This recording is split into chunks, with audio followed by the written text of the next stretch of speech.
You're listening to the Vibrant Happy Women podcast. I'm Dr. Jen Riday, and on this episode, we're talking about creating more moments of thoughtful reflection and how doing so can make us way more productive. Stay tuned.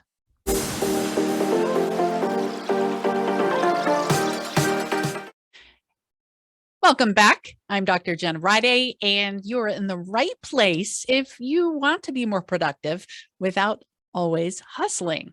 My guest today is Jinny Uppal, and she is no stranger to driving contrary and innovative thinking. She has done so much in the business world, working with Fortune 500 companies to increase productivity. She's a graduate of Harvard Business School, and she practices Buddhist meditation and breath work. She has found through recent research and authoring an award-winning book, Inaction, Rethinking the Path to Results, that when we create moments of letting our mind wander, of observing our thinking, it activates a region of our brain that connects the dots, that can solve problems in creative ways so that we can work not harder, but smarter and easier. You know, there's a movement within the business world of no longer hustling your way to the top, but simply letting your work be easy, receiving creative energy, solving problems in new ways without all of the cortisol and all of the stress. If you want more of that in your life, you're going to love this episode. Now, before we dive in, I want to share our review of the week. It is from Maple713 in the US. She wrote, I have been listening to Jen for a few years now and love her. Jen is authentic, encouraging, kind, and honest in her words. She brings guests that not only are wonderful examples of vibrant, happy women, but who share real stories that allow you to take something away from each conversation. I love that. Thank you for leaving that review. All of you, please leave a review on Amazon Podcasts or on Apple Podcasts. You can learn more about leaving a review at jenriday.com/review. I appreciate it. It helps us to grow, to get the word out there, and it helps people to know what you think of this podcast. And I might just read your review on the air. All right. Well, I can't wait for you to hear this interview with Jinny Uppal, and let's dive in. Hey, everyone. I'm here with Jinny Uppal, and we're going to be talking about inaction. I know in our society, we are so focused on action, but Jinny has a new approach to this, and I'm just super excited. We started to talk before I began recording, and then I said, wait, I have to record this. This is so good. So here we are. Welcome to Vibrant Happy Women, Jinny. Thank you. Thank you so much for having me. So you wrote a book, and tell us that interesting title, because I know I want to hear about inaction. I've spent my life thinking about action. Right. Yeah. I mean, as you rightly said, you and I are a product of a society that values action. And had you spoken to me before I wrote this book, I would have described myself as a very action-oriented person. You know, I've had a corporate career for 20 years. I've had a few pivots. I've accomplished a good bunch of stuff. And I would easily tell you stories of, I took this action, which is why I got this result. Now, during the pandemic, I found myself in an unexpected downtime. I didn't have a conventional job, and I was getting frustrated that I'm not doing enough for my career, for my life. And I found myself reflecting in my life every time I have made a big move, a big pivot, which was positive. Even though I could tell you that, look, I took these steps, which is why I got the result. The fact is, before I took that action, there was always a period of reflection or a slowdown. The fact is, I don't like those periods of reflection. They are uncomfortable and they're very intangible because I don't know what I'm doing when I'm not doing anything. But the fact of the matter is that inspiration comes up during those periods of downtime, which is what happened in my case. So the book really started as a question: what really drives phenomenal results? Is it really the action that you can point your finger to, or is it those moments of reflection? And the conclusion is in the book that we underrate those moments of reflection, but that's where powerful ideas come from. The happy irony of my journey is I never meant to write a book. Like, I was happy with my corporate career. I would happily go back to it. But look what came out of the downtime of the pandemic. I wrote a book, Yes. which has been such a fulfilling experience, but I would have never thought of doing it because I would be doing my same old, same old. So that's the premise of the book, illustrated by life experiences in my own life. I love this. I know so many people, including myself, are thinking, oh, she wrote a book. I watched a lot of Netflix. Well, I did that this. too. I will say reflection is not watching Netflix, and it's not that if you're reflecting, you can't, that watching Netflix is bad. It's, making room for all of the above, not just working all the time and doing all the time. I think this is so essential. It's absolutely true. As you spoke, I reflected and I thought, yeah, I thought of this idea when I was on that vacation. And I thought of that idea when I was at a hotel having a break from my family for a while. So let's back up. You are a graduate of Harvard Business School. So that tells us that you're a high achiever, or have been. But you also do meditation and breath work. How have you kind of found your way to this, what I would call like a balance of yin and yang, drive and receptivity, and achievement and relaxation? Right. That's such an interesting question. I think it's an ongoing quest to find the balance even today. Meditation showed up in my life. Again, I was not interested. I wasn't looking for it, but somebody recommended I do meditation. It just so happened, Jen, when I look back, Steve Jobs once said, you can always connect the dots, but looking back in the middle of it, you don't know what's happening. There was a period in my life, 2008 to 2010, when I went to Harvard Business School. This was 10 years after having graduated. And around the same time, I got into meditation. I find myself a very scientific person. So I used to be very skeptical of meditation because it's so abstract. And in 2008, it wasn't even a thing in the US. Yoga was always popular, but meditation back then was like a very obscure phenomenon. So it is interesting to me that the techniques I learned in my meditation, the first set of courses I went to, which is breath work or being present, being in the moment. It's fascinating that in my Harvard Business School courses, they actually had a authentic leadership course where they taught breath work. They taught being in the moment. And it was remarkable that the techniques were slightly different, but the end goal was all about training your mind to be in the moment and leveraging the power of breath work to get there. So it was good for me in retrospect. My skeptical mind needed the backing of Harvard Business School, or some science-based logical explanation for why these techniques worked. And they coincidentally came into my life around the same time. Mm-hmm. Since then, I've been a committed practitioner. Meditation is very much a part of my daily life. I love that scientists have been researching meditation. So many people have come to love it, and then they want to understand why. There's so much meditation research and so many benefits. So for you, what does meditation look like? What forms, how long? Right. It's really a practice. It's a way of living. The tangible or tactical aspects are my daily meditation practice, my daily breath work. I do multi-day silent retreats.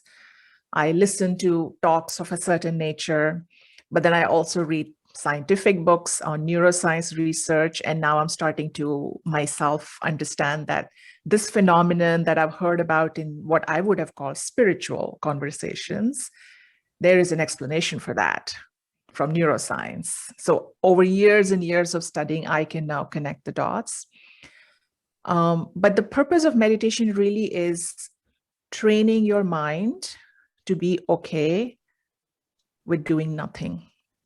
I feel like it's that building that internal ability to be okay with what is, as opposed to constantly interfering and constantly trying to be in a place where you're trying to control something. So it's interesting. My business life requires that I constantly be doing something, and my meditation practice teaches me to be okay.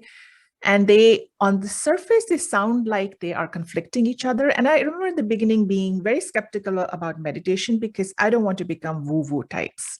Like, I don't want to be a guru. I don't want to be those, constantly happy people who do nothing.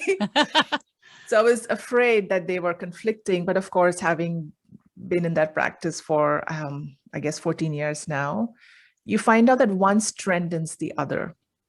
One lends itself to the other. So they actually work beautifully. If you make a commitment, they actually work very well together. Mm-hmm.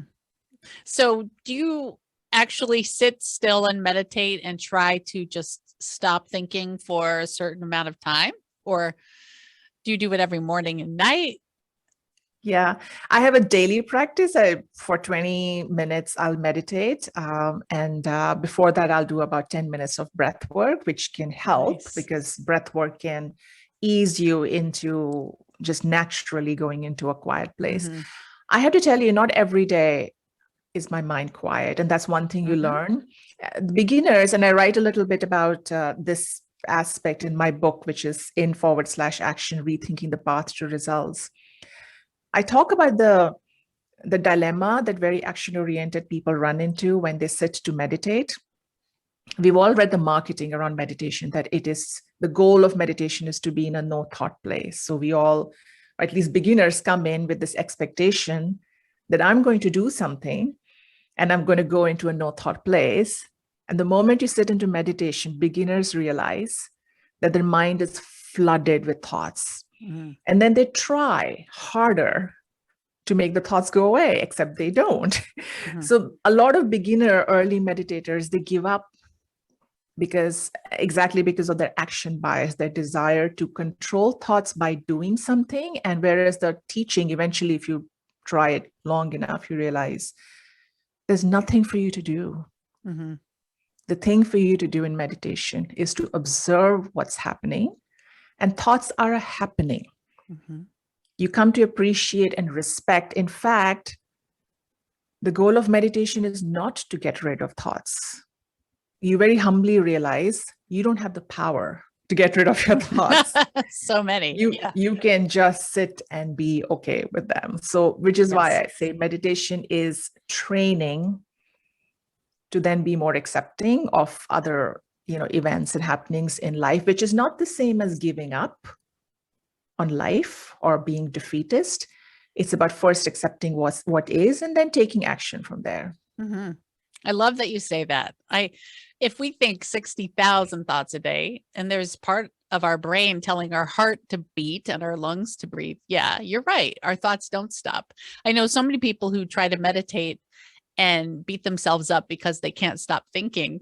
And your approach, just observing the thoughts, makes way more sense. So I love that. Right. One is to give up on the goal that meditation is about no thoughts. It's actually about accepting thoughts, which completely flips the point of it, and it can put people off, but it's so powerful when you get to that place of accepting. And the paradox is the moment you accept and observe, thoughts do go away. And you've got to experience it to know it. It's the more you try to make them go away, the more they fight. And the more you let them be, they just run the course and they go away. It's like clouds come and go. You let them go. I've been thinking about the topic of holding space lately. People get so busy that they're always acting and not noticing their thoughts. People will go to therapy where a therapist or a coach can hold space for them, where they can think about what they're thinking. They say it out loud. The therapist reflects it back. They have this space, but really, in essence, meditation acts as the exact same thing. And it's a much easier thing to do every day, just to hold space for yourself. Oh, what am I thinking? Oh, interesting. Right. I'm feeling that. I'm thinking that. Okay. Fascinating. So it's therapy, really. Yeah. That is true. It's interesting you bring up therapy, Jen, because in the early days of meditation, when I got into it and I was still a little skeptical, I came across a book called The Happiness Hypothesis. It's by a psychologist, a professor called Jonathan Haidt. Have you heard of it or come across it? I haven't read it, but I have heard of it. And I reread it last week because after all these years, I felt the need to remind myself of what he said. And this book was very persuasive to me because, and in a skeptical state of mind back in 2009, whenever I read it, I needed to hear a science person's perspective. In the book, he essentially addresses the subject of what makes us happy. And he comes up with 3 solutions that have been tested and tried. One is, of course, meditation. The other is, drugs like Prozac for those people who are chronically, Yep. they just, nothing can be done. And he actually says it's not a bad thing. They're not exactly addiction building. The third, interestingly, he mentions is cognitive-based therapy. And that I've not had therapy in my life, but I've had meditation, but I've heard other people who've gone through therapy, and in the way they describe what their experience is and how they come to accept things as they are or change their perspective. The end result, I agree. I understand what Haidt is describing. The end result is the same. If you're not able to do meditation, because meditation can be a little abstract. And unless you have the right teacher and you have that some inner conditioning that lets you be by yourself, therapy is a perfectly good alternative. Or a mix of two. I think some therapists also recommend meditation. So these are all good tools to have in your toolkit. And the end goal of it all is to be more in observation. And the thesis of my book is be as ambitious as you want to be. Like, the book is not about slowing down. The book is about getting results. The subtitle is rethinking the path to results.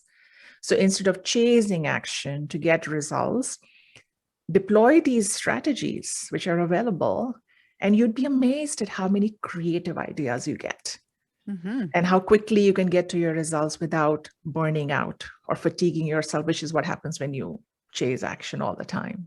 Yes, yes. I love this. When I think about holding space, I think about a cluttered attic with jeans over here and clothes and a pile of books and newspapers and knickknacks, and it's just cluttered. And right in the middle of the clutter is the space with an empty Rubbermaid container.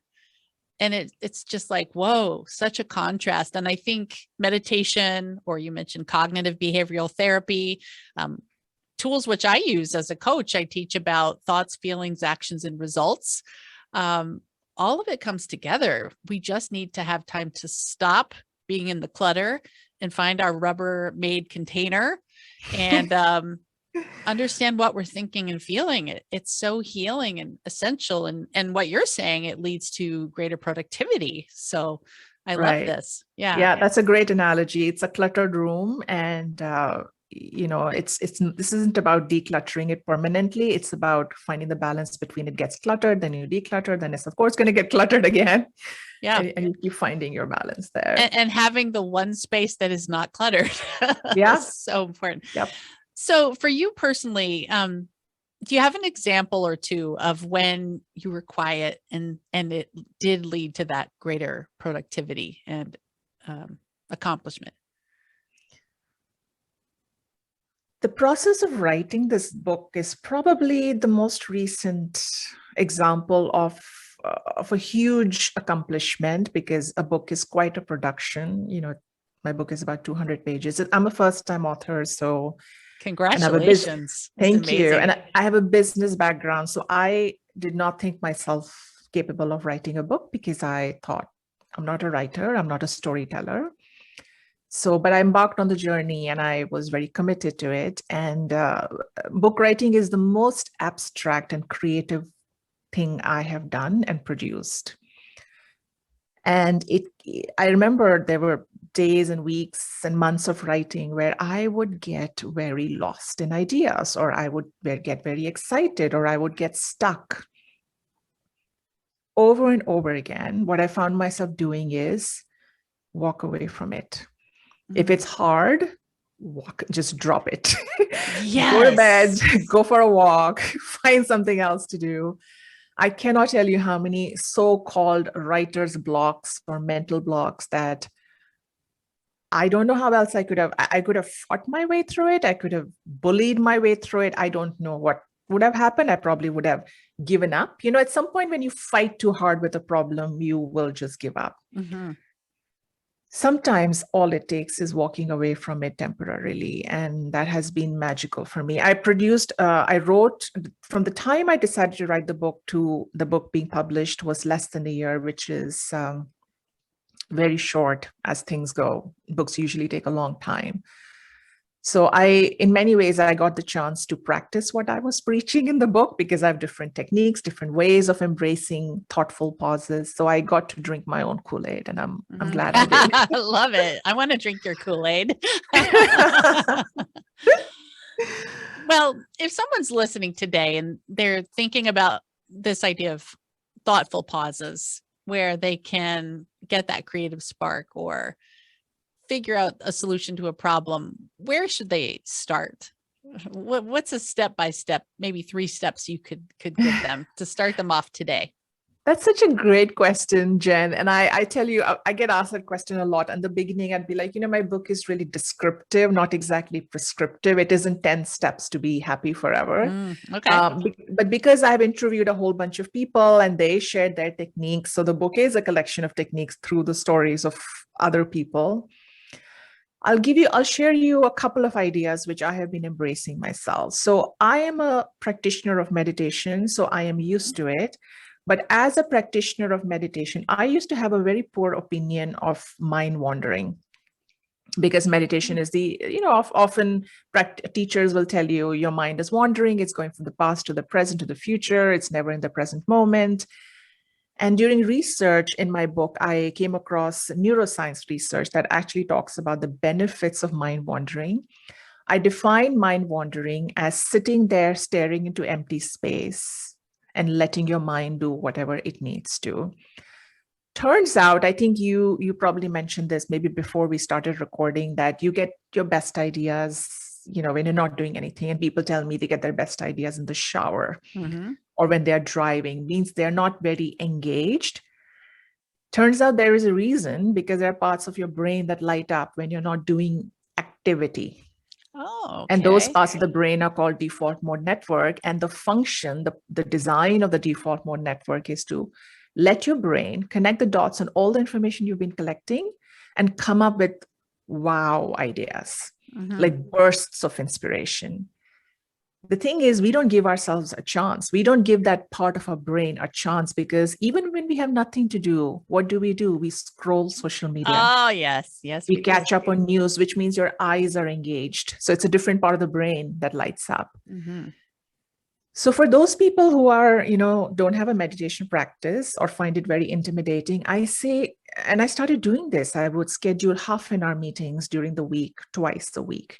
And I would call it mind wandering. And it sounded funny at first. Yeah. And very silly. Like, what does that mean?